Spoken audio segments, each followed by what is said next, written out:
Bonjour à tous, alors Bonjour. enchantée, donc j'espère que vous m'entendez bien. Donc aujourd'hui notre modératrice c'est Florelle, donc n'hésitez pas à poser vos questions sur le chat en ligne si vous avez des questions. Donc aujourd'hui, alors je suis accompagnée de Fréjus Coccioni, qui est le responsable adjoint RH de la Fédération des offices publics de l'habitat. Donc Bonjour. bienvenue Fréjus Merci. et merci beaucoup d'être parmi nous aujourd'hui. Avec plaisir. Donc dans un premier temps, on va vous expliquer un petit peu pourquoi nous sommes là ce jour. Donc le thème abordé aujourd'hui est celui de l'employabilité auprès des publics qui sont faiblement qualifiés sur des secteurs en forte mutation. Alors, aujourd'hui, le sujet de la réforme professionnelle, c'est vraiment un sujet qui est au cœur du débat. D'ailleurs, l'axe majeur de cette réforme, c'est le développement des compétences et le Parlement européen le place vraiment en priorité dans le droit social. En stipulant d'ailleurs que chaque salarié doit avoir accès à une formation de qualité tout au long de sa vie, lui permettant d'avoir accès au marché de l'emploi. Donc l'employabilité, aujourd'hui, c'est une question qui est très préoccupante pour les entreprises et les services RH. Effectivement, le dialogue sur la formation se développe énormément aujourd'hui et diverses solutions fleurissent.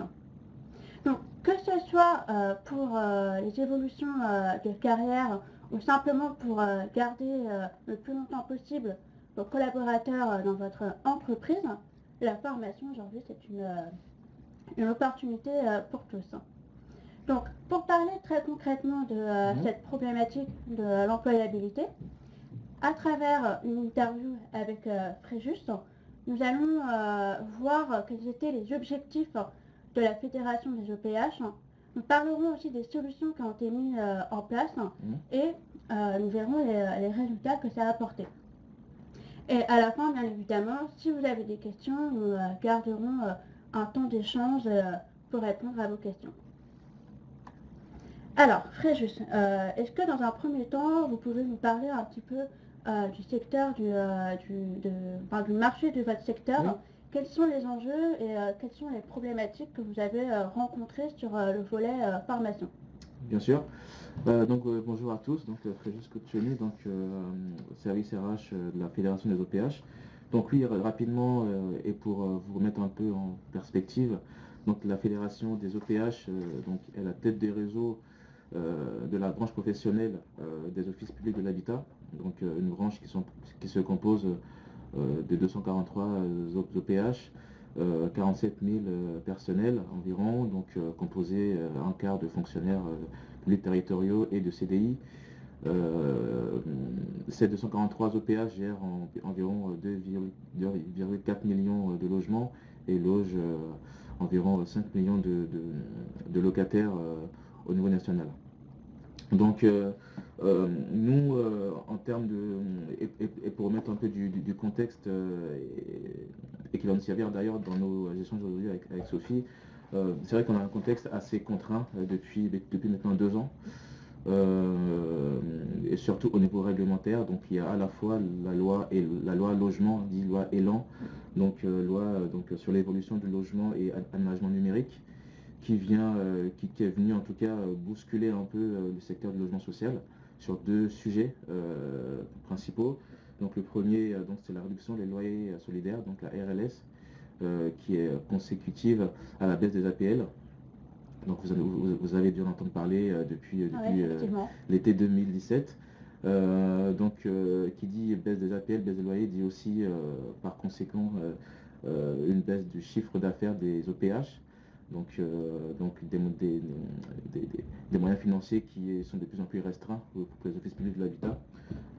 Il y a aussi un autre volet de la loi Elan qui impacte beaucoup les OPH. C'est le seuil des 12 000 logements à atteindre pour chaque OPH. C'est-à-dire qu'un office qui n'atteint pas ce seuil-là être dans l'obligation de fusionner ou de se regrouper avec d'autres bailleurs sociaux de son territoire. Donc, soit sous forme de fusion, de regroupement. Voilà. Donc, en fait, il y a un vrai phénomène de concentration depuis maintenant quelques années dans le secteur, mais le législateur est venu imposer des règles et des seuils à atteindre. Donc voilà, donc tout ça du coup nous amène à des enjeux assez forts, donc financiers, vous l'avez bien compris, des financiers et qui impactent aussi directement le service RH et l'activité formation. Et aussi dans le cadre des fusions et des regroupements, il nous faut, nous, en tant que fédération et dans le cadre de notre vie de branche, soutenir les salariés, qui pourraient être laissés, entre guillemets, sur le bas-côté, on va dire, en tout cas qui sont faiblement qualifiés. Nous, notre réel objectif, c'est de maintenir leur employabilité, ou en tout cas de permettre à ces salariés-là qu'ils puissent prétendre à une mobilité soit interne ou externe, en tout cas avoir toutes les cartes en main pour pouvoir être acteurs de leur projet. D'accord, donc l'employabilité de vos salariés les moins qualifiés, c'était un enjeu important pour vous. Est-ce que vous pouvez concrètement nous expliquer quels sont vos objectifs généraux, vraiment vos objectifs concrets pour accompagner ces collaborateurs les moins qualifiés? D'accord. Oui, concrètement, et pour vous donner quelques chiffres, je vous disais tout à l'heure, on est donc une branche de 47 000 personnes à peu près. On a un tiers des personnels qui sont des salariés, en tout cas qui ont des métiers de proximité, donc gardiens d'immeubles, agents d'entretien, et qui travaillent dans l'espace vert, voilà, dans des publics faiblement qualifiés, donc environ 35% quand même des salariés de la branche, c'est pas rien. Et en sachant que ces salariés-là, et notamment les gardiens d'immeubles, sont vraiment la vitrine des bailleurs sociaux. Ce sont les premiers salariés que les locataires rencontrent dans la vie de leur bail. Donc il est important pour nous de bien les former, de faire en sorte que, comme je le disais, qu'ils aient toutes les cartes en main pour pouvoir évoluer. Et à l'heure aussi notamment de la digitalisation, du fait que maintenant le gardien d'immeuble doit être multi-compétent, doit aussi avoir cette fibre de relationnel qu'il n'avait pas avant avec les locataires. Donc faire lui-même les états des lieux, entrée sortie également, donc, et qui sont de plus en plus sur les tablettes numériques. Donc voilà, on a vraiment de vrais enjeux derrière. Ça nécessite vraiment d'avoir d'autres acquis aujourd'hui, de vraiment avoir les compétences de base. C'est ça, les compétences de base, et il était important pour nous en tout cas de remettre ces salariés-là faiblement qualifiés dans le processus de formation professionnelle.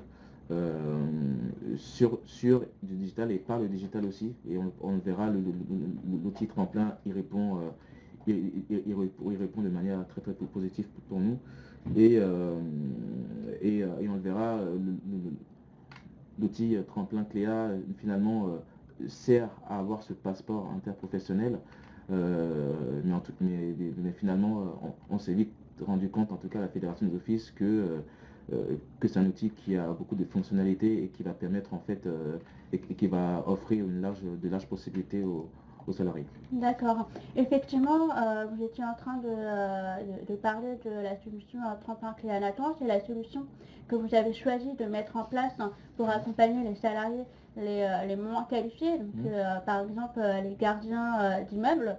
Donc avant de nous expliquer vraiment concrètement pourquoi vous l'avez choisi, moi je vais vous expliquer un petit peu en quoi ça consiste, qu'est-ce que c'est le dispositif Tremplin Cléa Nathan. Donc effectivement, le dispositif Tremplin Cléa Nathan, c'est une solution qui est numérique, qui permet à chaque collaborateur, à chaque salarié, de réactiver des compétences et de s'entraîner dans les 7 domaines de compétences qui est propre au référentiel Cléa. Donc qu'est-ce qu'on va retrouver dans les compétences? On a les compétences communiquées à l'écrit et à l'oral, le raisonnement mathématique, vous avez apprendre à apprendre, le travail en autonomie, le travail en équipe, l'informatique et les règles d'hygiène et sécurité. Donc, Comment ça fonctionne? Le collaborateur dispose jusqu'à 20 heures d'entraînement. Il commencera par un test de positionnement d'une quarantaine de questions qui lui permettra de connaître son niveau global et de prioriser, on va dire, son entraînement. Donc, dans chaque compétence, il va retrouver également un petit test de positionnement avec une dizaine de questions qui lui permettra de générer un parcours personnalisé et vraiment de pouvoir, on va dire, progresser et avoir une meilleure performance sur ce parcours personnalisé. Donc, le salarié dispose de plusieurs exercices qui sont extrêmement variés. On va avoir des QCM, des textes à trous sur différents médias. Et ensuite, le salarié peut suivre sa progression chapitre par chapitre. Il dispose de statistiques et qui lui permet de savoir un petit peu où est-ce qu'il en est et savoir s'il est prêt ou non. D'ailleurs, le collaborateur, s'il se sent prêt et s'il le souhaite, il peut passer la certification CLEA. Je vais juste rappeler un petit peu qu'est-ce que c'est la certification CLEA. C'est la première certification interprofessionnelle. Ça veut dire qu'elle a une portée nationale et qu'elle est reconnue dans tous les secteurs professionnels et pas uniquement les secteurs du logement social. Et donc, aujourd'hui, on compte sur la certification CLEA environ plus de 76 000 inscrits et 20 000 certifiés. Donc voilà, c'est une certification sur lesquelles on peut aujourd'hui avoir une meilleure employabilité. Alors on va passer à la slide suivante. Donc la solution tremplin CLEA NATO, elle permet de s'entraîner vraiment sur le référentiel CLEA et bien sûr elle assure à votre collaborateur d'avoir une meilleure performance sur son poste actuel. On peut avoir une évolution interne, pardon. On peut accéder aussi à d'autres formations métiers ou à d'autres certifications. Bien évidemment, le dispositif n'est pas un dispositif uniquement pour la certification CLEA. On peut vraiment avoir une vraie remise à niveau, avoir une prise de conscience pour passer d'autres certifications. Donc, Fréjus, est-ce que vous pouvez nous expliquer qu'est-ce qui vous avez séduit dans la solution et pourquoi vous avez choisi le dispositif tremplin CLEA Nathan? Oui, d'ailleurs, vous êtes en train de parler donc de CLEA, de la certification. C'est vrai que nous, c'est une certification que nous, on a suivie au niveau national. Juste rapidement pour remettre dans le contexte de notre activité de formation au sein de la fédération et pour la branche des offices. En 2017, on a créé un fonds conventionnel de branche qui est alimenté par une contribution conventionnelle des adhérents. Donc avec une contribution évolutive, et cette année en 2019 on est à 3,5 millions d'euros de budget à peu près, et justement pour lancer des dispositifs de formation et qui sont largement fléchés auprès de ces publics-là qui sont faiblement qualifiés. Et c'est vrai que nous, parallèlement, on suivait avec notre OPCO Uniformation les chiffres liés au CLEA, à l'illettrisme aussi notamment. Et on s'est rendu compte que le taux de réussite à la certification CLEA était très très bas, c'est-à-dire qu'il était de 15%, donc 15% de taux de réussite, c'est pas beaucoup sur une branche comme la nôtre. Et à partir de là, en fait, on a commencé à avoir des réflexions sur comment faire pour faire évoluer, pour hausser ce taux de réussite, sur comment agir sur les CLEA. Et c'est vrai que nous on a eu vent, quasiment dans la même période, on a eu vent d'une initiative en local chez un de nos adhérents, donc en Habitat, qui a commencé ce projet déjà en local, de manière autonome. Donc on a eu vent via notre OPCO Uniformation que cet adhérent avait déjà commencé les travaux avec Nathan, et de son Nathan sur le loti tremplin. On a eu aussi un autre office francilien, donc l'OPH de Gennevilliers, qui commençait aussi à y penser. Et c'est vrai que c'est à partir de ce moment-là où on s'est dit, tiens, c'est un outil intéressant, ça peut être intéressant que nous, on s'en saisisse au niveau national et qu'on le déploie de manière plus globale sur l'ensemble de nos adhérents. Et comme le disait Sophie, c'est vrai que Donc le taux de réussite, on en a parlé, et l'outil tremplin va vraiment venir aider les salariés à la base, vraiment à la base de leur projet professionnel. Parce que je pense que c'est simple, on peut envoyer les salariés en formation, je pense qu'on peut tous le faire, mais il faut déjà qu'ils aient validé des prérequis, Tout à fait. qu'ils aient confiance en eux, qu'ils aient en tout cas tout le bagage nécessaire pour aller en tout cas pour initier de manière très positive leur projet professionnel. Donc, Effectivement, c'est vrai que c'est important d'avoir déjà des outils qui permettent à vos collaborateurs de reprendre confiance en eux pour voilà, avoir des meilleures compétences avant qu'ils soient effectivement envoyés en formation, effectivement d'avoir vraiment des outils fiables et efficaces pour vraiment les valoriser et leur faire gagner confiance. C'est ça, mais en fait, on s'est juste rendu compte que parfois, enfin même souvent, les salariés avaient ces aptitudes-là, ces compétences-là, mais il suffisait de leur mettre à disposition un outil qui puisse venir les challenger entre guillemets, leur mettre à niveau sur certains modules. Ça peut être juste le français, ça peut être juste les mathématiques, ça peut être juste l'informatique ou la sécurité. Enfin voilà, et ce qui a été nous l'élément pertinent, c'est que voilà la plateforme Tremplin est quand même a été construite avec les 7 domaines de compétences du CLEA. Donc finalement, voilà, il y a une vraie continuité dans l'apprentissage. Tout à fait. Et puis je pense également le fait que les collaborateurs soient finalement autonomes par rapport à ce dispositif. Hein, oui, autonomie, c'est-à-dire que le salarié peut utiliser la plateforme sur son temps de travail, chez lui, s'il le souhaite, enfin, en tout cas n'importe où. C'est accessible via ordinateur et tablette. Voilà.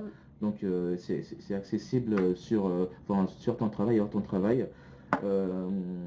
La plateforme garantit aussi l'anonymat, et c'est vraiment un point important parce que c'est vrai que on a eu des questions de ce type de nos adhérents, et si les DRH peuvent avoir accès au suivi, en tout cas très précis de leurs salariés, mais en fait non. L'idée vraiment c'est de rendre le salarié acteur de sa démarche, parce que c'est une vraie démarche personnelle, mais aussi professionnelle, n'est pas, mais personnelle, parce qu'il va être vraiment acteur de son projet.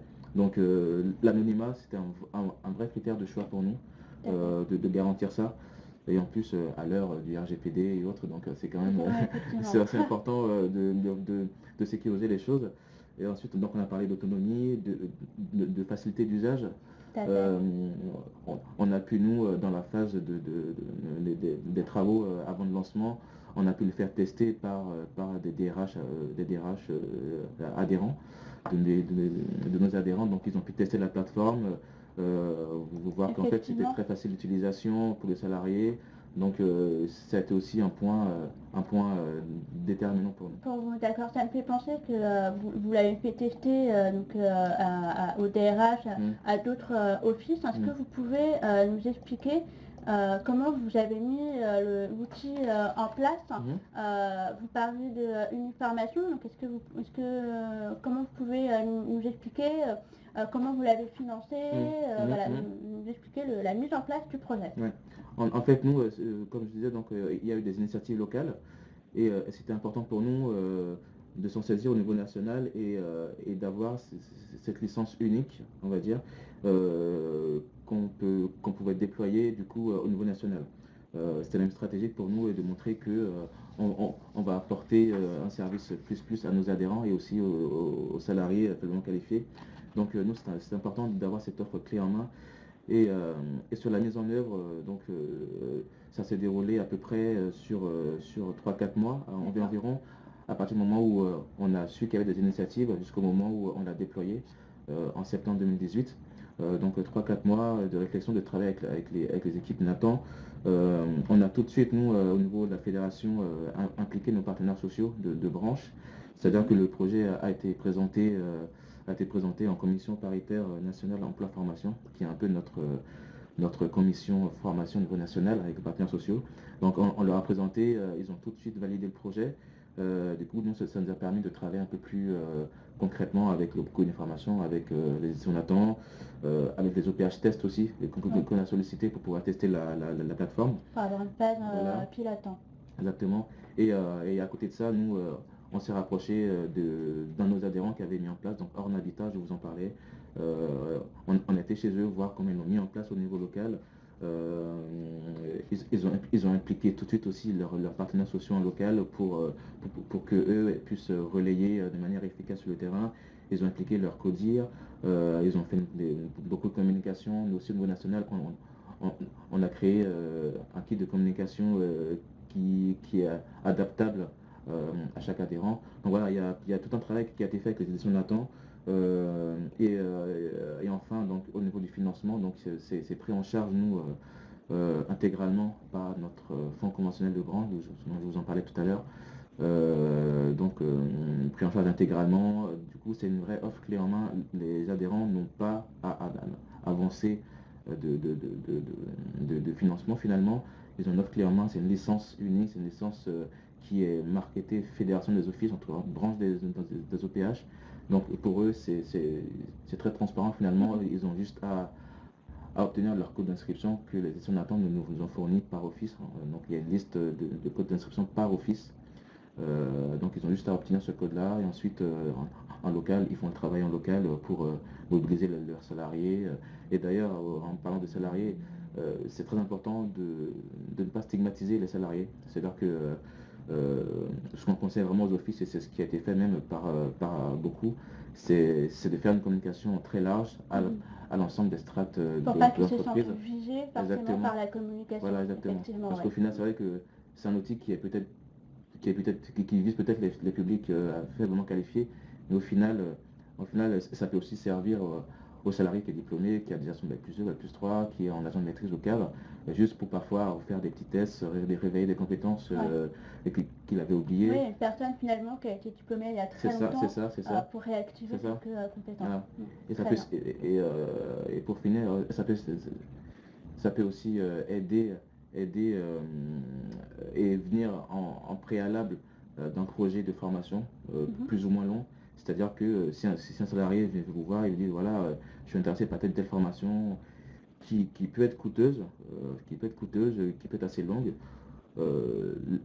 l'argument en tant que RH peut être voilà, avant de partir sur ce projet-là qui est long, qui est coûteux, on peut te faire passer sur le titre tremplin Cléa pour valider des prérequis, pour valider aussi des acquis qui ont été acquis du coup depuis très longtemps. Voilà, l'idée vraiment c'est que cet outil-là peut aussi venir vraiment en préalable d'un projet de formation qui peut être plus ou moins long. Donc voilà, il y a certes le Cléa, mais il y a aussi une multitude de possibilités en fait. Tout à fait, merci beaucoup pour cette réponse très claire. Du coup, est-ce que vous pouvez nous expliquer un petit peu quels ont été les résultats de ce dispositif pour les offices? Comment est-ce que ça a été reçu? Est-ce que vous avez des histoires à nous raconter, des personnes qui ont pu passer la certification CLEA ou d'autres certifications? Bien sûr, les résultats sont positifs. Les résultats sont très positifs. On a une cinquantaine d'offices qui se sont inscrits sur la plateforme donc, depuis un an maintenant. On a multiplié des actions de communication, que ce soit en local, que ce soit au niveau national, avec des journées dédiées. On a encore fait une début septembre, on a réuni les offices pour communiquer sur le sujet, pour les sensibiliser. On a des salariés qui sont certifiés aussi avec le partenaire des éditions Nathan, donc Axis, et qui utilisent la plateforme, donc c'est le gros avantage. Axis qui utilise la même plateforme, donc finalement c'est simple aussi pour le salarié. Et c'est vrai que nous, s'il y a un écueil que je pourrais soulever, c'était le digital.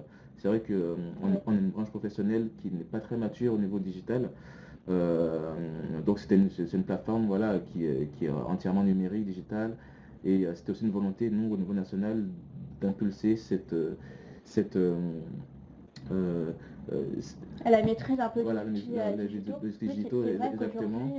On est un peu on peut pas y échapper. On peut pas y échapper. On a une branche qui n'est pas assez mature. Voilà, notre volonté, c'était d'aller vers ce genre d'outils aussi. Et comme je disais, l'outil Nathan est très facile d'utilisation, donc c'était une première porte d'entrée intéressante aussi pour les offices, sans que ce soit hyper compliqué pour les salariés, mais en tout cas c'est une première porte d'entrée de sensibilisation sur le digital et une nouvelle manière aussi d'apprendre des choses, tout simplement, parce qu'au final, on veut que les salariés apprennent des choses et se sentent vraiment en confiance pour pouvoir progresser. Et Tout à fait. on a le cas, on a le cas, vous me demandiez un cas concret, on a le cas d'une salariée d'un de nos adhérents, donc Haute-Seine Habitat, qui a utilisé la plateforme et qui a validé l'ensemble de 7 domaines de compétences sur la plateforme en l'espace de à peine un mois, je crois. Ah oui. Donc elle était très motivée tout de suite et elle le faisait chez elle, dans son lieu de travail, elle était très motivée.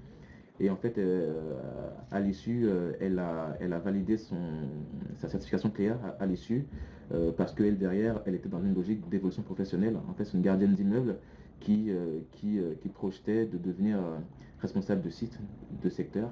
Donc pour elle, c'était un premier pas très important d'avoir ce passeport-là, et qui l'ouvrait du coup à une de nos formations clés du secteur, donc le CAP gardien d'immeuble, et aussi pour devenir ensuite responsable de site. Donc il y avait beaucoup de bénéfices. Elle était très contente d'avoir terminé, en tout cas d'être allée au bout de ce processus-là. Et en plus, ça lui a apporté aussi des bénéfices personnels parce que elle nous racontait que finalement, le fait d'avoir utilisé la plateforme Tremplin, bah, ça lui a servi à aider ses enfants aussi, dans sa famille en fait, à aider ses enfants qui sont à l'école, voilà, sur des problématiques de mathématiques, de français.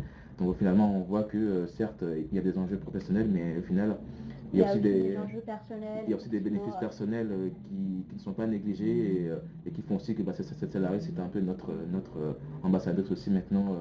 Voilà, donc c'est très très positif pour nous. Bah, on est très content pour elle qu'elle ait pu obtenir la certification CLEA et qu'elle ait pu avoir d'autres projets professionnels par la suite. Donc on arrive à la fin de cette interview. Effectivement, pour terminer, ce qu'on souhaite soulever, c'est qu'on a vraiment été présent de la présentation du projet à la présentation également du dispositif auprès des collaborateurs de la Fédération des OPH. On vous a accompagné également dans le lancement. On vous a proposé un kit de communication. Donc on remet un leaflet, des affiches, et puis des newsletters. Vraiment, on peut personnaliser également ce kit. Donc vraiment, l'expertise pédagogique Nathan a répondu aux attentes de la Fédération des OPH avec un outil qui est vraiment fiable et efficace et qui accompagne donc, les collaborateurs vers la certification CLEA, mais aussi vers d'autres certifications. Pour conclure, bien sûr, nous ne travaillons pas uniquement avec le secteur du logement social, mais avec d'autres secteurs qui peuvent rencontrer les mêmes problématiques que la FOPH. Par exemple, le secteur de l'agroalimentaire, la grande distribution, également l'automobile ou le transport. N'hésitez pas à aller retrouver tous nos témoignages sur notre site internet. De toute façon, on vous enverra les présentations de ce webinaire. Et si vous le souhaitez, nous pourrons également vous partager certains témoignages de la FOPH en rendez-vous commercial. Donc, merci beaucoup de nous avoir écoutés et d'avoir été là avec nous pour cet échange. On va terminer ce webinaire par un échange avec vous. Alors, si vous avez des questions, alors on voit qu'on a déjà une on a première des questions et juste avant de passer aux questions, juste pour conclure aussi de mon côté, c'est pour dire que nous, en tout cas, au niveau de la plateforme, a été très bien reçue de nos adhérents. On voit, nous, au niveau local, que c'est de plus en plus utilisé. Du coup, nous, ça nous a aussi encouragé à renouveler la licence pour 2020. Et voilà, et c'est une formule que j'aime bien employer et qui vraiment fait